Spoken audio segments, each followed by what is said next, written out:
पंजाब, हरियाणा, हिमाचल पर आप सभी का स्वागत है। 10 बजे 10 शहर देख रहे हैं आप। मैं हूं आपके साथ मोनिका ठाकुर और बुलेटिन की शुरुआत करते हैं पंजाब की बड़ी खबरों के साथ। विधानसभा चुनाव को लेकर लगातार सियासी पार्टियों की सरगर्मियां बढ़ती जा रही है और चुनाव चैलेंज मोड में आए दिन तमाम नेता एक दूसरे को चैलेंज दे रहे हैं और इस बार चुनौती दी है कैप्टन अमरिंदर सिंह ने अरविंद केजरीवाल को। हरियाणा का बाबू इत्थे आके लड़े और मैं इहदे सामने लड़ूंगा, देखते हैं कित्थों जितदा है। कैप्टन की केजरीवाल को खुली चुनौती। कैप्टन ने ऐलान किया है कि केजरीवाल अगर पंजाब में विधानसभा चुनाव लड़ते हैं तो वो खुद केजरीवाल के खिलाफ चुनाव लड़ेंगे। आम आदमी पार्टी सुप्रीमो अरविंद केजरीवाल को कैप्टन ने ललकारा है, तो इससे पहले केजरीवाल को चुनौती सुखबीर बादल की ओर से भी मिल चुकी है और चुनौतियों के दौर में पीछे आम आदमी पार्टी भी नहीं है। चुनाव लड़ने का चैलेंज भगवंत मान भी सुखबीर बादल को कर चुके हैं और हुण निगाह लाई बैठे थे। मैं कहना बड़ी वधिया गल हो अगर ये हरियाणा का बाबू इत्थे आके लड़े और मैं इहदे सामने लड़ूंगा, देखते हैं कित्थों जितदा है केजरीवाल। मोस्ट वेलकम केजरीवाल ਨੂੰ ਲਿਆਓ ਭਗਵੰਤ ਮਾਨ ਕੀ ਚੀਜ਼ ਹੈ ਜਾਣ ਕੇ ਮੈਂ ਜਾਊਂ ਉੱਥੇ। ਹਾਂ ਉਹ ਚੁਣ ਲੈਣ ਇਲਾਕਾ। ਤੁਸੀਂ ਅਮਰਿੰਦਰ ਸਿੰਘ ਜੀ ਨੂੰ ਵੀ ਮਤਲਬ ਨਹੀਂ, ਮੈਂ ਸੁਖਬੀਰ ਬਾਦਲ ਦੇ ਵਿਰੁੱਧ ਲੜਨਾ ਚਾਹੁੰਦਾ ਕਿਉਂਕਿ ਦੇਖੋ ਪਤਾ ਕੀ ਹੈ ਵੱਡੇ ਲੀਡਰ ਹਾਰਦੇ ਨਹੀਂ ਕਦੇ। ਆਪਸ ਚ ਇਹ ਗੰਢ ਤੁਪ ਕਰ ਲੈਂਦੇ, ਤੂੰ ਮੈਨੂੰ ਨਾ ਕੁਝ ਕਹੇ ਮੈਂ ਤੈਨੂੰ ਕੁਝ ਕਹਿੰਦਾ। ਸ਼ੀਲਾ ਦੀਕਸ਼ਤ ਦੇ ਵਿਰੁੱਧ ਜਦੋਂ केजरीवाल ने पहली बार कागज भरे सी, शायद थोड़े चो भी कोई कहते होने आ कित्थे पंगा ले लिया यार, कितों होर भर लेंदा, एक अद्धी सीट तो जित लेंदे। शीला दीक्षित हार गई, मुड़ के राजनीति खत्म होगी। वहीं आम आदमी पार्टी चुनाव सीट के चैलेंज को विपक्षियों की घबराहट करार दे रही है।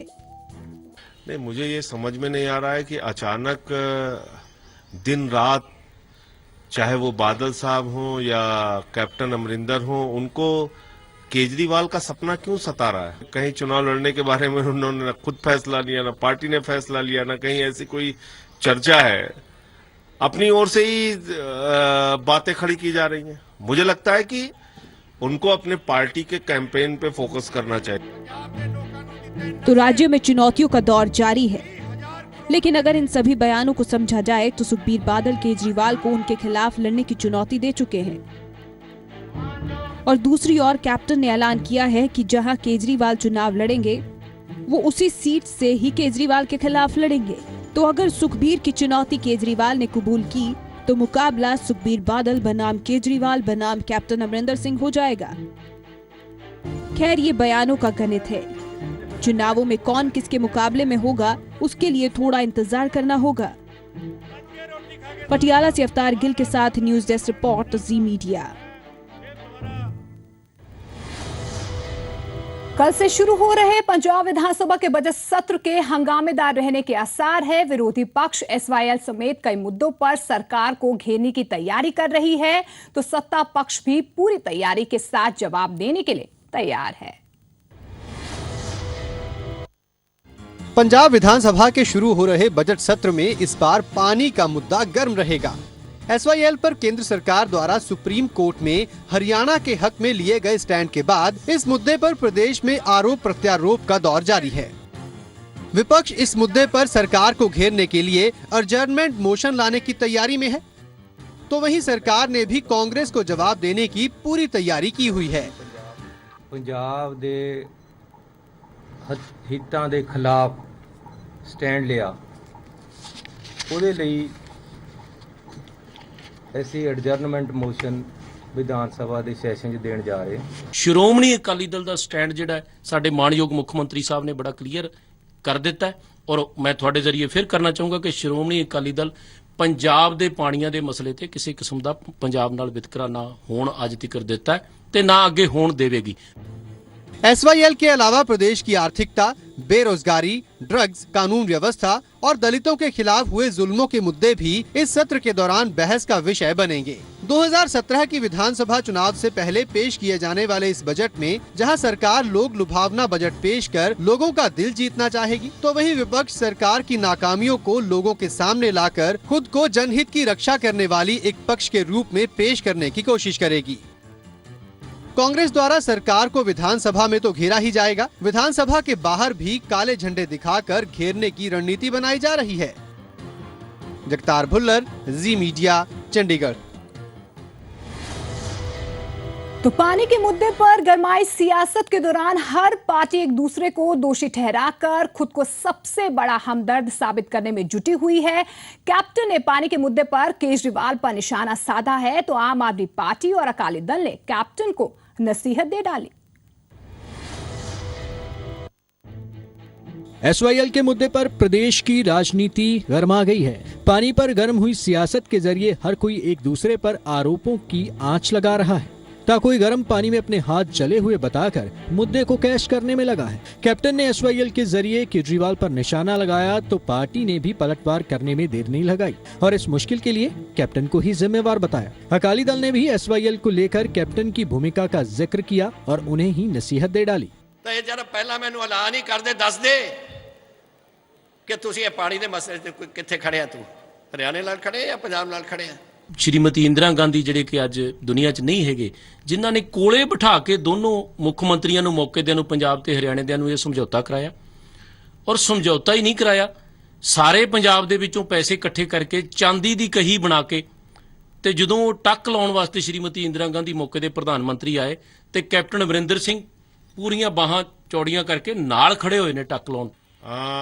मुझे लगता है कि इसका बेहतर समाधान जब कांग्रेस की सरकार थी, कैप्टन अमरिंदर की पार्टी सरकार में सत्ता में थी, उस समय ही वो लोग कर सकते थे। अब इस प्रकार का दिखावा और ड्रामा करने की कोई जरूरत न पड़ती उनको। पानी का मुद्दा काफी अहम है, किसानों के साथ जुड़ा हुआ है और किसान एक बड़ा वोट बैंक भी हैं। कोई भी चुनावों के मौसम के दौरान किसानों की नाराजगी नहीं लेना चाहेगा, इसीलिए बयानों के जरिए हर कोई बहते हुए पानी में अपने हाथ धोकर खुद को प्रदेश का सबसे बड़ा रहनुमा साबित करने में लगा हुआ है। पटियाला से अवतार गिल, दिल्ली से पंकज कपाही के साथ जगतार भुल्लर, जी मीडिया, चंडीगढ़। आगे बढ़ते हैं। विधानसभा चुनाव में दलित फैक्टर कितना अहम है, सारी सियासी पार्टियों की चुनावी मशक्कत इस बात की ओर इशारा कर रही है।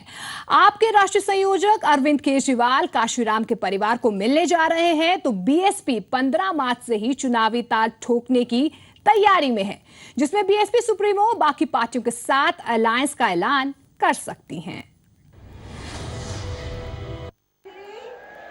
पंजाब विधानसभा चुनावों को अभी 1 साल पड़ा है, लेकिन पंजाब अभी से ही पूरी तरह के साथ इलेक्शन मोड में चला गया है। दलितों का बड़ा वोट बैंक पंजाब में है, इसको अपनी और करने की कवायद तेज हो गई है। अरविंद केजरीवाल 15 मार्च को बीएसपी के संस्थापक कांशीराम के गांव जा रहे हैं और कांशीराम के परिवार के आम आदमी पार्टी में शामिल होने की चर्चाएं भी जोरों पर है। 15 मार्च को जाने का सवाल है तो वो काशीराम जी की जयंती के कार्यक्रम में अरविंद केजरीवाल जी जा रहे हैं। कांशीराम के किसी पारिवारिक मेंबर को भी शामिल किया जा सकता है आम आदमी पार्टी में, ऐसी कुछ चर्चा चल रही है, जब फाइनल हो जाएगा तो बताएंगे आप। केजरीवाल पंजाब जा रहे हैं तो बीएसपी प्रमुख मायावती ने 15 मार्च को यानी कि कांशीराम के जन्म दिवस को चुना है। पंजाब में चुनाव अभियान की शुरुआत करने के लिए बीएसपी केजरीवाल को कोई फैक्टर नहीं मान रही, लेकिन अपने वोट बैंक को होने वाले नुकसान को लेकर समान विचारधारा वाली पार्टियों के साथ गठबंधन पर चर्चा जरूर कर रही है। बाकी 15 मार्च को आदरणीय बहन कुमारी मायावती जी नवाज शहर में आ रही हैं। चुनाव के संबंध में उनकी क्या नई रणनीति होगी, क्या नया विचार होगा, उनका सारा खुलासा 15 मार्च को हो जाएगा। दलितों की पार्टी होने का दावा करने वाली बीएसपी अभी तक पंजाब में अपना खाता नहीं खोल सकी है, इसलिए गठबंधन की संभावनाएं तलाश रही है। कैप्टन अमरिंदर सिंह भी पंजाब में महागठजोड़ की ओर इशारा कर चुके हैं। हर पार्टी दलित वोट बैंक की अहमियत को जानती है। पंजाब में दलितों का 30% वोट बैंक किसी भी पार्टी की दिशा और दशा बदल सकता है, इसलिए पार्टियां दलितों को रिझाने में जुटी हुई हैं। दिल्ली से पंकज कपाही और लुधियाना से नवीन शर्मा के साथ न्यूज डेस्क रिपोर्ट, जी मीडिया। आगे बढ़ते हैं। 21 मार्च को पंजाब की 5 राज्यसभा सीटों के लिए चुनाव होगा। अकाली दल ने तो अपने उम्मीदवारों का नाम करीब करीब तय कर लिया है, लेकिन कांग्रेस और बीजेपी के सामने असमंजस जैसे हालात हैं। पंजाब की 5 राज्यसभा सीटों के लिए नामजदगियों को कुछ ही दिन बचे हैं। कांग्रेस और बीजेपी अपने उम्मीदवारों के नाम को लेकर पशोपेश में है। 11 मार्च को नामजदगियां भरी जाएंगी, जबकि 21 मार्च को चुनाव होगा। माना जा रहा है कि अकाली दल के बीच 2 नामों को लेकर सहमति बन चुकी है। पार्टी एक बार दोबारा से सुखदेव सिंह ढींडसा और नरेश गुजराल को उम्मीदवार बना सकती है। माना जा रहा है कि दोनों ही नेता मुख्यमंत्री प्रकाश सिंह बादल के काफी नजदीकी माने जाते हैं। नरेश गुजराल के साथ पारिवारिक रिश्ता होने की वजह से भी उनकी दावेदारी मजबूत मानी जा रही है। उधर कांग्रेस के खाते की 2 सीटों के लिए पार्टी में मंथन जारी है। दलित वोट बैंक को ध्यान में रखते हुए किसी दलित नेता को राज्यसभा भेजा जा सकता है, जबकि दूसरी सीट के लिए पंजाब कांग्रेस के पूर्व प्रधान प्रताप सिंह बाजवा और जगमीत बराड़ दोनों में से किसी एक को राज्यसभा भेजने की चर्चा है और चर्चा अश्विनी कुमार को भी राज्यसभा भेजने की है। उधर राज्यसभा की सीट को लेकर बीजेपी भी मुश्किल में है। पार्टी के सामने 2 उम्मीदवार हैं। एक है पार्टी के मौजूदा अध्यक्ष कमल शर्मा और दूसरे अविनाश राय खन्ना। इन दोनों की उम्मीदवारी का पेच पंजाब बीजेपी के अध्यक्ष पद को लेकर जुड़ा हुआ है। अगर अविनाश राय खन्ना को बीजेपी का अध्यक्ष बनाया जाता है तो कमल शर्मा को पार्टी राज्यसभा का सदस्य बना सकती है, और अगर कमल शर्मा को दोबारा से अध्यक्ष पद की जिम्मेवारी सौंपी जाती है तो अविनाश राय खन्ना को राज्यसभा भेजा जाएगा। कुल मिलाके अकाली दल की राज्यसभा के लिए तस्वीर साफ है, जबकि कांग्रेस और बीजेपी पशोपेश में है। जगतार भुल्लर, जी मीडिया, चंडीगढ़। केंद्र की ओर से पंजाब सरकार को पठानकोट आतंकी हमले का भुगतान करने का मामला लगातार गर्माता जा रहा है। केंद्र ने पंजाब सरकार को ऑपरेशन पठानकोट का 6 करोड़ 35 लाख रुपए के खर्च का बिल थमा दिया है, लेकिन बादल सरकार ने ये कहकर इसके भुगतान से इनकार कर दिया है कि ये राष्ट्रीय सुरक्षा का मामला है, तो फिर पंजाब सरकार इसका भुगतान क्यों करे।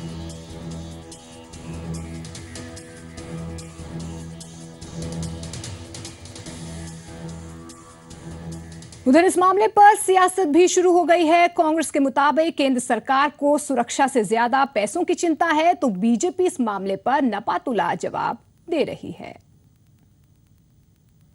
अब खर्चा ये करें या वो करें, ये इनका घर का मामला है, लेकिन पंजाब और देश ये बात को देख रहा है कि इनको पैसे की ज़्यादा फिक्र है, सिक्योरिटी की फिक्र नहीं। ਬਿਊਰੋਕ੍ਰੇਸੀ ਦਾ ਇੱਕ ਸੈੱਟ ਪ੍ਰੋਸੀਜਰ ਹੁੰਦਾ, ਕਿਸੇ ਵੀ ਸਟੇਟ 'ਚ ਇਸ ਤਰ੍ਹਾਂ ਦੀ ਕੋਈ ਘਟਨਾ ਹੁੰਦੀ ਹੈ ਤਾਂ ਉਹ ਮੰਗਦੇ ਆ। ਹੁਣ ਅਸੀਂ ਆਪਣੀ ਗੱਲ ਸਾਡੇ ਮੁੱਖ ਮੰਤਰੀ ਸਾਹਿਬ ਵੀ ਰੱਖਣਗੇ ਤਾਂ ਨਿਸ਼ਚਿਤ ਹੈ ਕਿ ਕੇਂਦਰ ਸਰਕਾਰ ਹੀ ਇਸ ਨੂੰ ਕਰੇਗੀ ਔਰ ਉਹ ਬਾਰ-ਬਾਰ ਪੰਜਾਬ ਤੋਂ ਨਹੀਂ ਮੰਗਿਆ ਜਾਏਗਾ। आगे बढ़ते हैं। केंद्रीय बजट में चंडीगढ़ में पानी की सप्लाई पर ब्रेक लग सकता है। चंडीगढ़ ने गमारा के साथ 250 करोड़ का पानी सप्लाई का समझौता किया था, लेकिन बजट में चंडीगढ़ नगर निगम के खाते में सिर्फ 240 करोड़ ही आए हैं। अब इस मामले पर सांसद किरण खेर और चंडीगढ़ के मेयर अरुण सूद वित्त मंत्री से मिलने जा रहे हैं। चंडीगढ़ में पानी की सप्लाई को ठीक करने के लिए चंडीगढ़ नगर निगम ने गमाडा के साथ कजौली वाटर डील साइन की थी, जिसके तहत चंडीगढ़ नगर निगम ने पाइपलाइन के लिए गमाडा को 250 करोड़ देने थे, जिसमें से चंडीगढ़ 98 करोड़ गमाडा को दे चुकी है, जबकि 152 करोड़ देने अभी बाकी हैं। इस बार के केंद्रीय बजट से नगर निगम को काफी उम्मीदें थी, लेकिन चंडीगढ़ प्रशासन को 700 करोड़ का ही बजट दिया गया, जिसमें से चंडीगढ़ नगर निगम के खाते में केवल 240 करोड़ ही आए। चंडीगढ़ नगर निगम कम बजट से परेशान है, इसलिए अब मेयर अरुण सूद और एमपी किरण खेर बजट बढ़ाने के लिए अरुण जेटली को मिलने जा रहे हैं। से कजौली वाटर वर्क्स वाला 250 करोड़ रुपया हमें अलग से मिले। हमें प्लान हेड के तहत ये 250 करोड़ प्लस एडिशनल 200 करोड़ रुपया चाहिए होगा, तो उसके लिए मैंने किरण खेर जी से, संजय टंडन जी से बात की थी। तो अभी दिल्ली में कल अरुण जेटली जी ने हमें 1 बजे पार्लियामेंट में बुलाया है। चंडीगढ़ नगर निगम में बीजेपी को लगभग 1.5 दशक बाद अपना मेयर बनाने का मौका मिला है। अगले साल काउंसलर के चुनाव होने जा रहे हैं, इसलिए बीजेपी के पास केवल 8 महीने ही बचे हैं अपना काम दिखाने के लिए। चुनावों में जाने से पहले बीजेपी ऐसा कोई भी मौका नहीं छोड़ना चाहती जिसकी वजह से उनके हाथों से मेयर का पद चला जाए। चंडीगढ़ से नितिका महेश्वरी के साथ न्यूज डेस्क रिपोर्ट, जी मीडिया। आगे बढ़ते हैं। ब्लू स्टार ऑपरेशन के दौरान गायब हुए पुराने दस्तावेजों को लेकर एक बार फिर से एसजीपीसी ने सेना को दस्तावेज वापस करने की अपील की है, जबकि सेना प्रमुख के मुताबिक ब्लू स्टार ऑपरेशन के दौरान जो दस्तावेज गायब हुए थे वे आईबी और सीबीआई ने अपने कब्जे में ले लिए थे।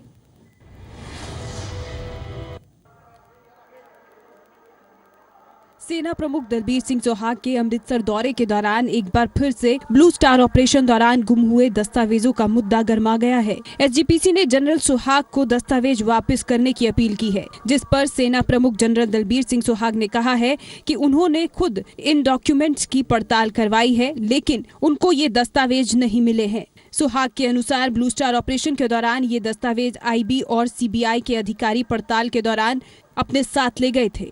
उन्होंने मैंने दस्या जी कि साडे आर्मी कोल कोई इहो जिहा मैन्यूस्क्रिप्ट नहीं, कहते मैं चैकअप किया होया है, पर कुछ आईबी लै गई सी, कुछ सीबीआई लै गई सी। मैनू नहीं कहते, वो कहते पता कि वो असीं वापस कर दिता है, उन्होंने वापस किया है या नहीं किया।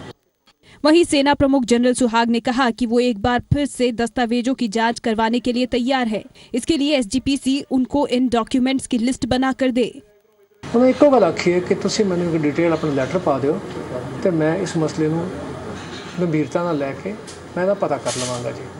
अमृतसर के अजायब घर से गायब हुए ये दस्तावेज सिख इतिहास के लिए अहम हैं। इनमें से कई दस्तावेज गुरु साहिबानों के साथ जुड़े हुए हैं। एसजीपीसी लंबे समय से इन दस्तावेजों के लिए भारत को अपील कर रही है। अमृतसर से राजन गुसाई के साथ न्यूज डेस्क रिपोर्ट, जी मीडिया।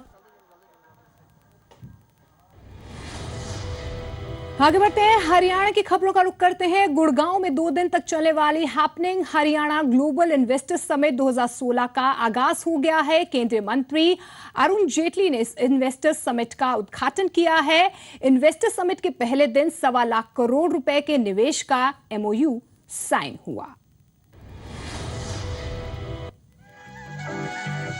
हरियाणा में ज्यादा से ज्यादा निवेश आए, इसके लिए देश विदेश की कंपनियों को हरियाणा में निवेश के लिए प्रेरित करने के मकसद से happening Haryana global investors summit 2016 की शुरुआत हो गई है। हरियाणा में पहली बार हो रही इन्वेस्टर्स समिट का उद्घाटन केंद्रीय वित्त मंत्री अरुण जेटली ने किया।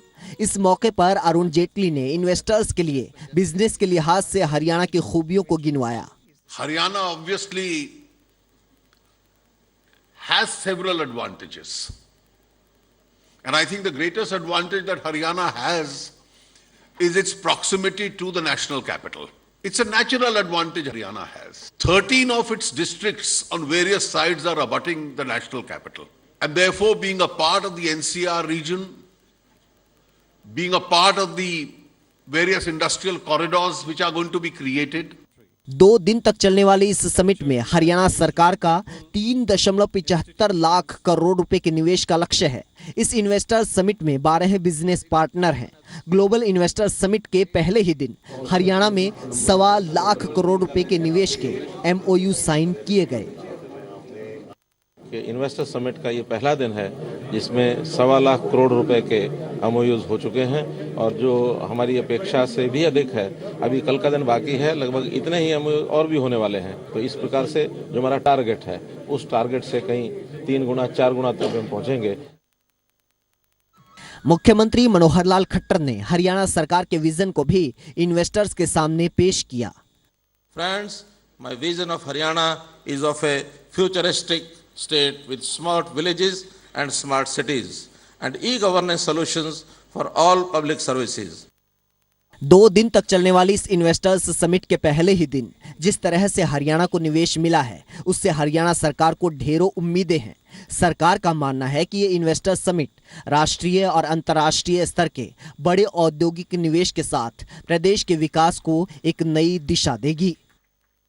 कुलवीर दीवान, जी media, Gurgaon.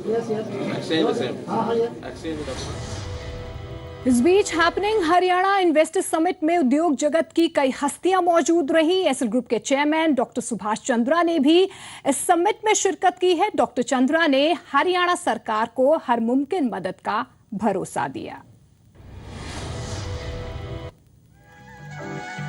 Happening Haryana investors summit के उद्घाटन के मौके पर उद्योग जगत के दिग्गजों के बीच एसएल ग्रुप के चेयरमैन डॉक्टर सुभाष चंद्रा भी मौजूद रहे।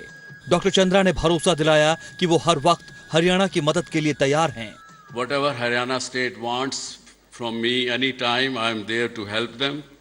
The first assignments Chief Minister has given me to get the airport going in Hisar, which I again promise I'll do my best. Doctor Subhash Chandra ने साल 2022 तक हरियाणा में 20,000 सस्ते घर बनाने का वायदा किया। We are making affordable houses in Haryana. We have just launched the first affordable houses scheme in Panchkula on our private land, no support, extra support from the government. We promise that in Haryana by 2022, under the name Asha 2022, Asha means affordable shelters and housing for all. Doctor Chandra ने कहा कि मुख्यमंत्री ने मुझे हिसार में airport का काम शुरू कराने का जिम्मा सौंपा था। मैं फिर से वादा करता हूं कि इसके लिए पूरी कोशिश करूंगा। कुलवीर दीवान, जी मीडिया, गुड़गांव। खबर हिमाचल प्रदेश से लेते हैं। मंगलवार को हिमाचल प्रदेश का बजट पेश होना है। जनता और विपक्ष की मांग है कि बजट में आम आदमी का ख्याल रखा जाए। हिमाचल प्रदेश के मुख्यमंत्री वीरभद्र सिंह मंगलवार को विधानसभा में वित्तीय वर्ष 2016-17 के लिए बजट पेश करेंगे। विपक्षी दल बीजेपी ने सरकार से आम आदमी को ध्यान में रखते हुए बजट पेश करने की सलाह दी है। हम चाहते हैं कि आम वर्ग के लिए राहत वाला बजट भी हो और साथ में संसाधन जुटाने वाला भी हो। कर्जा उठाकर कुछ करना और उससे सिर्फ नॉन प्लान काम पे खर्च कर देना, उन मुद्दों पे उसकी अपेक्षा कुछ संसाधन भी जुटाएं, आमदनी इकट्ठी करें और उसको लोगों के विकास पर खर्च करें, लोगों का भला हो। उधर आम आदमी पार्टी बजट पेश होने से पहले ही सरकार को कटघरे में खड़ा कर रही है। वीरभद्र सिंह जी को वर्तमान परिस्थितियों से सब लेके 2-3 विषयों पर विशेष ध्यान देना होगा। एक तो महंगाई के ऊपर, दूसरा ध्यान देना होगा हमारे बागवानों के ऊपर जो बहुत बड़ी तलवार लटक गई है। 3 महीने हो गए, कोई नीति आई नहीं। विरोधी पक्ष और कांग्रेस सरकार जो सत्ता पक्ष है केवल और केवल ड्रामा कर रहे हैं। और ऊपर से जो हाईकोर्ट का निर्णय आया है, आज लाखों लोग रात को सो नहीं पा रहे हैं। बजट कल विधानसभा में पेश किया जाना है। देखना होगा ये जनता की उम्मीदों पर कितना खरा उतरता है। शिमला से मोहित प्रेम शर्मा, जी मीडिया। धर्मशाला में होने वाले भारत पाकिस्तान को लेकर हो रहे विवाद के बीच पाकिस्तान अधिकारियों की टीम सुरक्षा की जांच के लिए धर्मशाला पहुंच गई है। बीसीसीआई सचिव अनुराग ठाकुर इस मैच की सुरक्षा को लेकर पूरी तरह से आश्वस्त हैं। इस बुलेटिन में फिलहाल इतना ही, लेकिन जाते जाते ये रिपोर्ट देखिए। 2020 वर्ल्ड कप 2016 शुरू होने को है, लेकिन अभी तक धर्मशाला में होने वाले भारत पाकिस्तान मैच पर महाभारत थमी नहीं है। भारत पाकिस्तान मैच को लेकर जारी विवाद के बीच पाकिस्तान के अधिकारियों की टीम सुरक्षा इंतजामों का जायजा लेने धर्मशाला पहुंच गई है। हालांकि बीसीसीआई सचिव और हिमाचल प्रदेश क्रिकेट एसोसिएशन के अध्यक्ष अनुराग ठाकुर सुरक्षा को लेकर आश्वस्त दिख रहे हैं। जहां तक सिक्योरिटी का सवाल है, वो प्रदेश सरकार ने भी एक कोर्ट में अपना बयान देके कहा है कि वो वहां पर सुरक्षा उपलब्ध करवाएगी। और जहां तक डीडीसीए का सवाल है, यहां पर मुझे लगता है कल तक सारी वो औपचारिकताएं पूरी हो जाएंगी और जो समस्या कहीं ना कहीं नजर आती थी वो दूर हो जाएगी। उधर आईसीसी की ओर से भी कहा गया है कि मैच को लेकर जगह 1 साल पहले ही तय हो गई थी। विवाद से आईसीसी या बीसीसीआई का कोई लेना देना नहीं है। In respect of those 2 venues, they are there. We are dealing with those problems. The venues were decided some time back, close to a year back. All arrangements are in place to stage the matches at those 2 venues. These challenges have arisen not through the fault of the BCCI or the ICC, but the fact is, therefore, that we are dealing with them. And we are confident that the matches will proceed at those 2 venues. गौरतलब है कि धर्मशाला में होने वाले Bharat Pakistan match का हिमाचल प्रदेश में काफी विरोध हुआ है। हालांकि अब संकट के बादल छटते दिख रहे हैं। प्रदेश सरकार ने भी सुरक्षा मुहैया कराने का वायदा किया है। ब्यूरो रिपोर्ट, जी मीडिया।